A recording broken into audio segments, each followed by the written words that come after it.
Hemophilia, a hereditary blood disorder that prevents proper clotting, deeply marked the history of European royalty beginning in the 19th century. Its origin in modern royal houses can be traced back to Queen Victoria of the United Kingdom, who, despite having no known family history of the condition, was a carrier of the gene that triggered a series of tragedies across several generations. The disease first manifested in her son Leopold, who suffered multiple bleeding episodes and died young. Through her daughters Alice and Beatrice, Victoria unknowingly passed on this disorder to other dynasties, spreading it to royal houses such as those of Germany, Spain, and Russia. In the latter, the case of Tsarevich Alexei, Victoria's grandson, became one of the most well-known. The presence of hemophilia in the nobility represented a threat to the health of heirs to the throne and a challenge to the stability of monarchies, often forced to hide the illness for fear of damaging their public image. Throughout this video, we will explore how a single gene altered the fate of entire royal families, making Queen Victoria the starting point of a chain of events that left a lasting mark on European history. Before continuing, we invite you to subscribe to the channel and activate the notification bell so you won't miss any of our videos. Without further ado, let's begin. Unknown origin. Hemophilia, as it appeared in the British royal family, has its point of origin in Queen Victoria, who is considered by experts to be the initial carrier of this disorder within European royal houses. What is most striking in this case is that there are no previous records in her direct family line that suggest the presence of the disease. This absence of family history has led historians and geneticists to conclude that the defective gene likely arose through a spontaneous mutation in Victoria's DNA or that of one of her parents, most likely in her father's sperm, as advanced paternal age can increase the risk of genetic mutations. This hypothesis explains why the disease emerged so abruptly in a dynasty with no prior history, making Victoria a key figure in the spread of the gene throughout the European continent. From her reign onward, hemophilia became a silent but devastating part of dynastic history.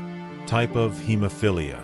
Based on a retrospective analysis of the symptoms shown by several of Victoria's descendants, scholars have determined that the specific type of hemophilia affecting her lineage was hemophilia B, also known as Christmas disease. This variant, much less common than hemophilia A, is characterized by a deficiency of factor IX, a protein essential to the blood clotting process. The identification of hemophilia B is based on clinical manifestations observed in her descendants, as well as recent genetic studies conducted on remains and historical documents. While both types of hemophilia result in similar consequences, prolonged bleeding and internal hemorrhages after minor injuries, correct classification allows for a more precise understanding of the disorder's evolution within the royal family. The presence of this specific form in Britain's royal blood and its later spread to other reigning houses in Europe increased medical and historical interest in this rare condition. Genetic transmission. Hemophilia is a recessive disorder linked to the X chromosome, which means its inheritance follows a particular logic, affecting men and women differently. Since males have only one X chromosome, inherited from their mother, if that chromosome carries the mutated gene, they will develop the disease. In contrast, females have two X chromosomes, so they can carry the defective gene without showing symptoms, thanks to the healthy copy. This makes women asymptomatic carriers, and at the same time, genetic transmitters. Queen Victoria, as a carrier, could pass the gene on to her sons, who would inevitably suffer from the disease, or to her daughters, who could then also become carriers. This inheritance pattern explains the silent expansion of the gene in European nobility, as hemophilia only manifested when an affected male was born, often with tragic consequences. First known case, Leopold. The first documented case of hemophilia among Queen Victoria's direct descendants was her youngest son, Prince Leopold, who received the title Duke of Albany. From an early age, Leopold showed characteristic symptoms of the disorder, including spontaneous bruising, prolonged bleeding, and difficulties healing wounds. His condition kept him away from the usual physical activities expected of a prince at the time, and although he made efforts to engage in public life, his fragile health always limited him. Despite the medical care available at court, he died at the age of 30 after suffering a cerebral hemorrhage caused by a minor fall, an event that tragically confirmed the severity of the disease. His death shocked the royal family and served as one of the earliest warnings of the possible hereditary nature of the illness, which was already beginning to affect other branches of the dynasty. Carrier princesses. Among Queen Victoria's children, at least two of her daughters, Alice and Beatrice, inherited the mutated gene for hemophilia and unknowingly became carriers. Both women married princes from other European royal houses, which facilitated the disorder's spread beyond the United Kingdom. Princess Alice, married to Louis IV of Hesse, had a son, Friedrich, who suffered from hemophilia and died in childhood after a household accident. Beatrice, Victoria's youngest daughter, married Prince Henry of Battenberg and also passed the gene to her descendants, causing cases in later generations. The role of these princesses as carriers was crucial in the spread of the disease across several monarchies on the continent. In this way, hemophilia ceased to be an isolated issue of the British Empire and became a pan-European dynastic concern, the consequences of which would be felt even in key moments of 20th century political history. Tsarevich Alexei. One of the most emblematic and tragic cases of hemophilia resulting from Queen Victoria's lineage was that of Tsarevich Alexei Nikolaevich, heir to the Russian imperial throne. Son of Tsar Nicholas II and Tsarina Alexandra Fyodorovna, Victoria's maternal granddaughter, Alexei was born after 4 daughters and was seen as a beacon of hope for the continuity of the Romanov dynasty. However, shortly after his birth, clear signs of hemophilia began to emerge. The slightest wounds caused alarming bleeding, and any bump could result in unbearable pain and internal hemorrhaging. His condition became a state secret, as the heir's fragility could be perceived as a weakness of the regime during times of political unrest. His parents' desperation to keep him alive deeply influenced decisions made at the Russian court, leading to one of the most controversial episodes in imperial history. Rasputin and hemophilia. Tsarina Alexandra's desperate quest to save her son Alexei's life led her to seek solutions outside of conventional medicine. It was in this context of anguish that Grigory Rasputin appeared, a mystical Siberian monk who was said to possess healing powers. Rasputin gained the Tsarina's absolute trust by seemingly alleviating Alexei's symptoms on multiple occasions, mainly through suggestion techniques and by advising against harmful medical treatments such as the use of aspirin, which worsened bleeding. While his influence in the family was seen as miraculous, his growing power within the court caused a major scandal. Rumors of his closeness to the imperial family fueled the discrediting of the Romanovs during a time of crisis for the Tsarist regime. Thus, the Tsarevich's hemophilia, far from being a mere family tragedy, ended up having far-reaching political consequences by undermining public trust and contributing to the collapse of the Russian monarchy in 1917. The royal disease.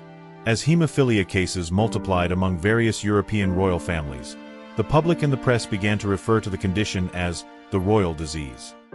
The term not only alluded to its hereditary nature and direct link to Queen Victoria, but also suggested that royal privilege did not exempt one from human suffering. In fact, in this case, it perpetuated it. The condition took on a symbolic character, representing the internal fragility of dynastic systems that, though powerful in appearance, were corroded by an invisible yet deadly legacy. The disease became so notorious that its mere mention evoked images of sick young princes, silent royal courts, and political decisions swayed by the health of an heir. This historical label was etched into collective memory as a tragic paradox. Europe's most illustrious lineage was doomed by a genetic mistake no one had foreseen. Case in Spain.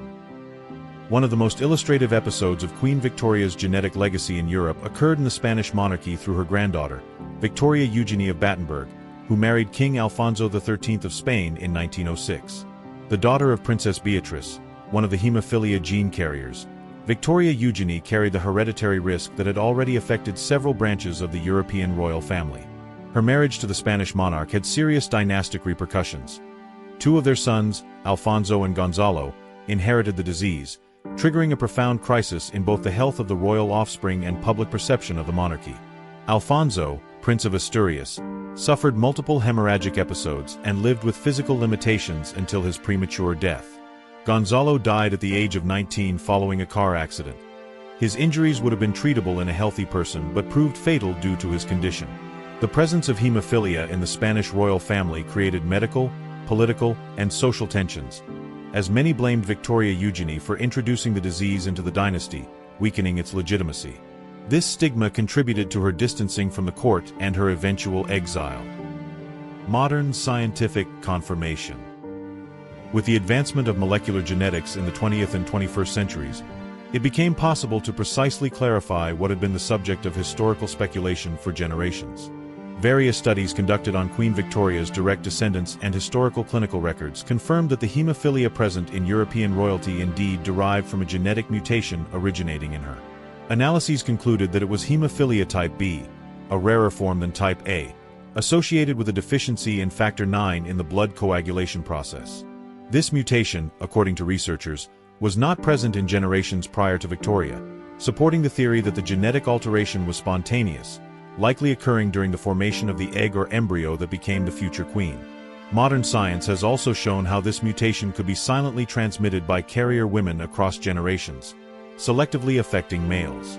This finding validates decades of historical observation and provides a precise biological explanation for the phenomenon that marked so many royal houses.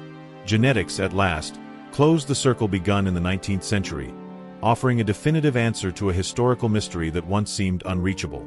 And this brings us to the end of the video. We hope you enjoyed it. If you have something to add, don't hesitate to leave it in the comments section. Give us a like and share the link with all your friends and family so they can learn more about Queen Victoria's hemophilia. Thank you for following us. And if you're not subscribed yet, we invite you to do so and activate the notification bell, as we constantly upload historical content that you'll find fascinating. See you in the next video.